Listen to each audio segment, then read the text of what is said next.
Bonjour à toutes et tous, bienvenue dans les coulisses du Grand Lyon. Mon invité du jour, Bastien Join, bonjour. Bonjour Raphaël Ruffier. Vous êtes élu adjoint à Caluire, vous êtes aussi secrétaire départemental adjoint des LR dans le département du Rhône. Vous étiez au Puy hier soir auprès de Laurent Wauquiez, l'ambiance n'était pas trop morose? Non, j'étais avec effectivement Laurent Wauquiez et un certain nombre d'autres élus du Rhône hier au Puy-en-Velay pour la soirée électorale. Eh bien écoutez, on voit aujourd'hui que les adhérents ont tranché nettement, donc en faveur de Bruno Retailleau. Je salue sa victoire qui est nette, mais je salue aussi en tout cas le parcours et la campagne de Laurent Wauquiez qui a été une campagne dynamique, sérieuse, qui a montré un engagement et en tout cas des capacités également pour la suite. On l'a vu à la région Auvergne-Rhône-Alpes depuis 2015. Et c'est vrai qu'aujourd'hui, moi, je suis très heureux parce que cette dynamique de campagne, eh bien, elle va nous permettre peut-être de relever un certain nombre de défis pour la suite. J'ai vu sur X que vous disiez que vous aviez soutenu Laurent Wauquiez par fidélité. Il n'y avait pas d'autres raisons de le soutenir? Vous n'aviez pas beaucoup cru à sa victoire? Non, écoutez, moi, vous savez, je pense que la fidélité en politique, c'est quelque chose de particulièrement important. Je sais sur le territoire ce que nous devons à Laurent Wauquiez depuis 2015, depuis qu'il est président de la région Auvergne-Rhône-Alpes. Il l'a laissé aujourd'hui à Fabrice Pankouk, qui continue d'ailleurs de la meilleure des manières. Et c'est vrai que moi, j'ai beaucoup apprécié cette campagne parce qu'on a vu à l'échelle du pays que nous étions en capacité eh bien, de réveiller la droite. Nous avions 40 000 adhérents au démarrage de cette campagne et nous sommes arrivés jusqu'à 120 000 adhérents. Ça a été effectivement pour Laurent Wauquiez plus de 120 réunions. Il a sillonné le pays. Moi, j'admire le courage dont il a fait preuve, l'énergie qu'il a déployée. Et maintenant, eh bien, écoutez, nous sommes tous rassemblés pour la suite et on va faire en sorte de pouvoir, parce que je pense que le plus dur est à venir, de pouvoir proposer un vrai projet pour le pays, être disruptif, être en capacité de faire un certain nombre de propositions fortes, parce que je pense qu'il faut qu'on parte à la reconquête eh bien, du cœur des Français. Et c'est ce à quoi on va tous collectivement s'employer de manière rassemblée. Pour finir sur Laurent Wauquiez, il vous a confié un peu ses intentions et il va revenir à des fonctions plus locales? Écoutez, il l'a dit très clairement hier soir. Il a indiqué qu'il était président de la droite républicaine et qu'avec les députés, il allait s'employer eh bien, à faire en sorte de pouvoir être en vigilance par rapport à ce que le gouvernement porte comme projet et puis continuer le travail de fond qui a été lancé avec tous les députés de la droite républicaine depuis la dernière dissolution. Alors, votre week-end était chargé puisque samedi vous étiez place Bellecour, entouré de motards, pour vous opposer cette fois à la ZFE plus clairement. C'est quoi la ligne de LR? Parce que la même semaine, on a vu des vœux votés par toutes les communes LR qui rappelaient votre attachement aux ZFE, des mesures qui étaient utiles en matière de lutte contre la pollution de l'air, mesures que effectivement LR avait votées à l'époque. Et puis cette mobilisation où vous demandez cette fois l'abrogation des ZFE. Mais en fait, notre position elle est très claire, c'est de dire stop aux ZFE. Et vous savez, il y a quelques semaines à Caluire. C'est pas ce qu'on a lu dans les vœux qui ont été votés dans les différentes communes de l'agglomération. Tout simplement parce que vous savez, pour voter un certain nombre de vœux, eh bien, cela prend du temps. Il y a un vœu effectivement qui a été décidé par le groupe à la métropole il y a quelques mois maintenant. Un certain nombre de communes y ont pris part et je m'en félicite, c'est très bien. Et avec les mêmes élus du groupe, de la région, de la métropole, l'ensemble des conseillers municipaux, les conseillers départementaux, eh bien, nous avons pris un positionnement qui est très clair et très net, c'est celui de dire stop.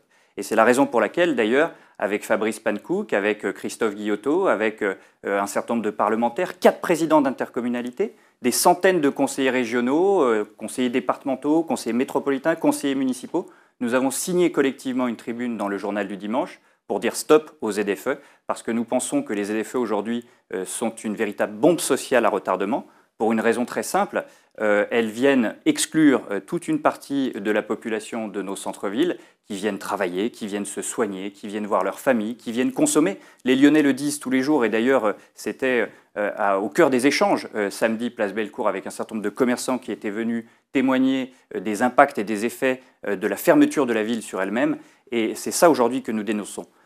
Tout simplement. Pourquoi avoir dans les mêmes semaines nous dire que la ville de Caluire, notamment parce que je crois qu'elle est signataire du vœu, est attachée à la ZFE et en même temps vous souhaitez lui dire stop?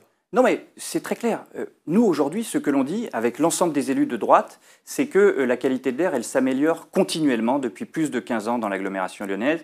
Le plan de protection de l'atmosphère en atteste. Nous avons mis en place à Caluire un plan climat air-énergie territorial qui le montre sur tous les éléments et sur tous les paramètres de la pollution atmosphérique dans l'agglomération. Eh bien tout ceci s'améliore continuellement. Et moi, ce que je dis personnellement et avec l'ensemble de ces élus, c'est que, sachant cela, avec tous les efforts qui ont été faits par le secteur industriel, par le secteur de la construction, du logement, le secteur agricole, eh bien, il y a encore plein de politiques structurelles à mener pour contribuer à améliorer la qualité de l'air, en arrêtant d'aller taper sur la classe moyenne qui galère, qui n'en peut plus.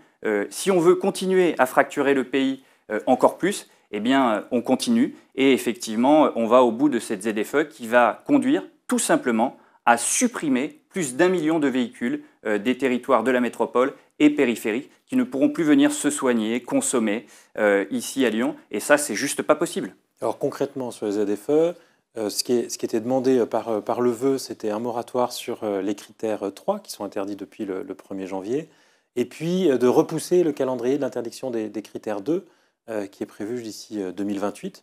Ce sur quoi Bruno Bernard a répondu que ces objectifs ils étaient en matière de qualité de l'air et pas de calendrier d'interdiction. Donc pourquoi pas en fait si la qualité de l'air progresse.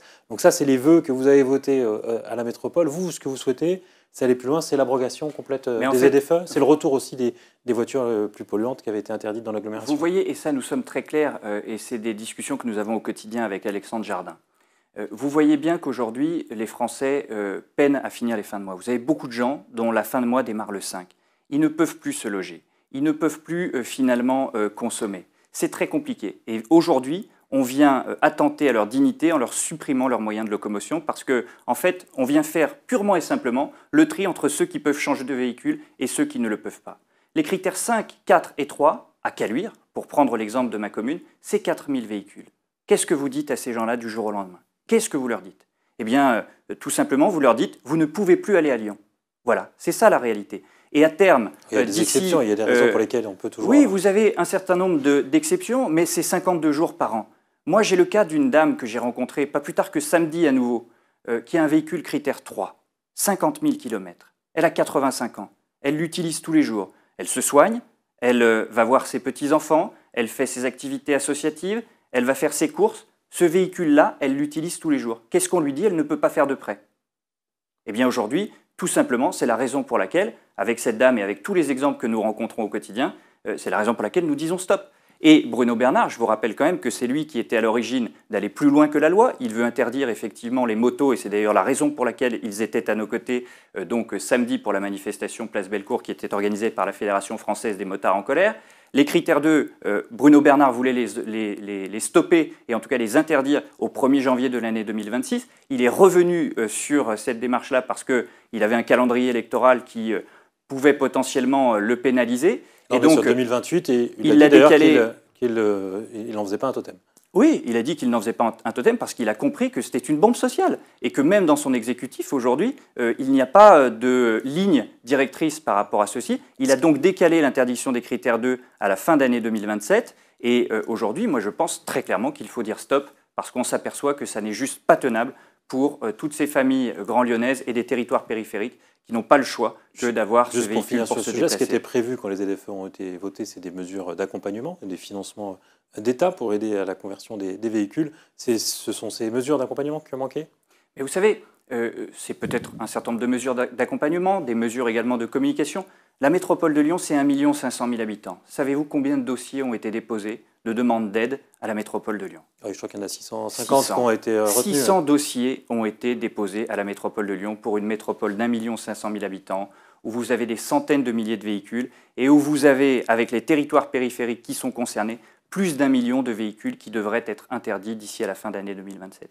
Donc c'est complètement illusoire de penser qu'il faille aller jusqu'au bout de ce sujet-là, sauf à vouloir effectivement exclure une partie extrêmement importante de la population. Je rappelle, selon les territoires et selon les villes de la métropole, vous avez entre 50% et 70% des véhicules qui viendraient être interdits si effectivement cette ZFE allait jusqu'au bout. L'abrogation de la ZFE, donc le retour des critères 5 en centre-ville. Ce que je souhaite tout simplement, c'est que le parc puisse se renouveler naturellement. Et d'ailleurs, on voit que vous avez aujourd'hui une réglementation européenne très stricte par rapport à tout ceci. Et d'ailleurs, c'est ce que dit le sondage qui a été fait sur les ZFE et qui a été publié par vos confrères du Figaro il y a quelques jours. Vous avez 8 Français sur 10 qui pensent qu'effectivement, les ZFE ne sont pas une bonne option parce que le parc va se renouveler tout simplement naturellement. Voilà ce que nous disons. Un dernier mot sur la situation de Caluire. J'aurais pu vous présenter en début d'émission en disant que vous étiez l'ex-futur maire de Caluire, parce que vous auriez dû succéder à Philippe Cochet, qui finalement a décidé de rester malgré sa condamnation. Ça crée un peu de confusion à Caluire? Non, il n'y a pas de confusion. Philippe Cochet est le maire de Caluire. Aujourd'hui, il mène un combat judiciaire. Vous savez, Philippe Cochet, c'est un combattant. Aujourd'hui, moi, je suis très respectueux de tout ceci. Vous savez, avec Philippe Cochet, nous avons un parcours en commun. Moi, je pense que la fidélité en politique, c'est quelque chose de très important. Nous avons des liens. Et aujourd'hui, il mène ce combat et nous attendons effectivement la suite. Dans le même temps, nous avons la responsabilité de préparer effectivement un certain nombre d'échéances. Mais aujourd'hui, au moment où on se parle, nous sommes au travail. Et tout ceci est suffisamment loin pour avoir l'occasion, je l'espère, de revenir en parler sur votre plateau ultérieurement. Donc pas de regret de ne pas être déjà maire de Caluire. Vous attendez les prochaines municipales. Exactement. Où vous vous présenterez. On verra. Bastien Join, je vous remercie. Merci. Et puis moi, je vous dis à demain pour une nouvelle émission des coulisses du Grand Lyon.